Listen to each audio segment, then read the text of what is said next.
Odds of a 50 basis point cut are dialing back below 40% after being a coin flip yesterday. Joining us, Ayesha Tariq is a co-founder at Traderade to continue the conversation. Ayesha, thanks for being here this afternoon. Welcome to the Schwab Network.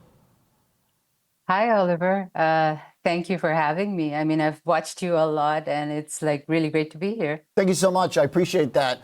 This was a pretty fun day, so it's a good time to kind of start the discussion here. We got about 40 minutes left. Stocks trying to firm up. I guess continue the conversation from Guy there. His point basically that it kind of looks like we're going one direction in the economy, and it's not good. It doesn't have to be horrible. What are your views on that? I agree with him. I mean, I don't think we are anywhere close to horrible on the economy. I mean, if you look at it, we're still at about 2% growth. That at least that's what the Atlanta Fed is saying. And, you know, even with all the expectations of slower growth, I think we're still going to be above 1.5, 1.7% to end the year. So it isn't bad at all. I mean, if you look at other economies around the world, look at, you know, the EU and look at the UK, all below 1%. So considering everything considered, I think the US growth is doing well. Right now, it seems like we have at least enough slowdown for the Fed to do something. But you could also say, all right, inflation's coming down too. So I guess that leaves us two prints. Do you have any strong views on how the next couple weeks go before we get the Fed decision? Like, you think the market's going to lock it down one way or another by at least hopefully the week before, maybe? Well, I mean, as far as the market's concerned, it's always been a flip-flop, right? I mean, since January, we were pricing in 7 cuts, I think. You never know what the market price is in. But I still think that we're headed for a 25 basis point cut. And I think that's the right thing at this stage, because anything more than that would be a really, really bad signal, right? It tells you that, you know, the Fed is scared. They're behind the curve. They're admitting that they're behind the curve. I'm not sure they'll do that. I think the market, or at least the economy, as we said, isn't there. We don't need that 50 basis point cut just yet. At least that's what all the data says.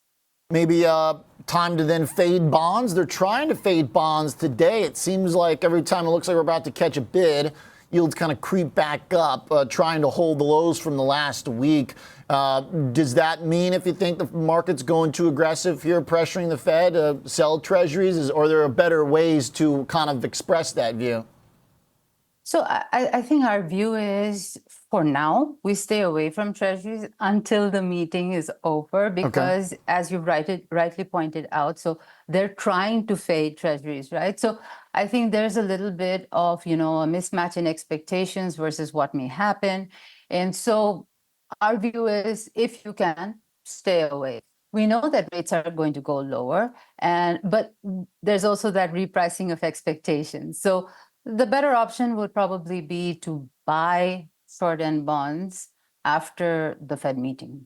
Okay, I like that point. So let the Treasury market kind of work itself out a little bit. Let's talk some stocks. I know you got a few that you're watching, some specific picks. When you look at stocks right now, Ayesha, is it like highly company specific, like bottoms up, or does it kind of have that macro overlay that we're talking about?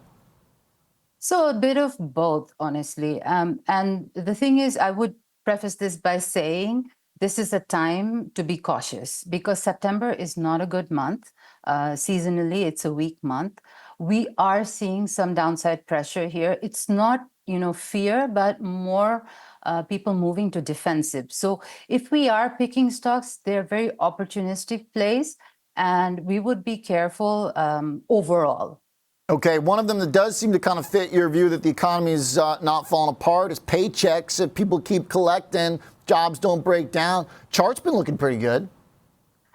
It started to look better now, yes. I mean, there was a period of time when it wasn't looking very well. But I think with Paychex, what we're looking at is sort of the broadening of the economy. So I know everybody has been wanting to buy small caps. We've been warning against that, by the way.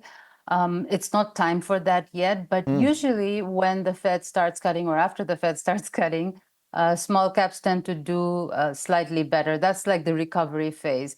So we're thinking, let's play this off of something else, and Paychex is the way to go for that, because it covers mid and small caps. That's a really good point, and I'm glad you bring it up because a lot of people have been conflating that. They think that, the market basically has been going for like this kind of early cycle out of the recession small cap play, but your point doesn't happen really till we're deep in or ending the cut cycle. Velalto is one you like, VLTO, not one that we've talked about many times, a good little overlooked pick here that's been pretty strong. It's like a resources play.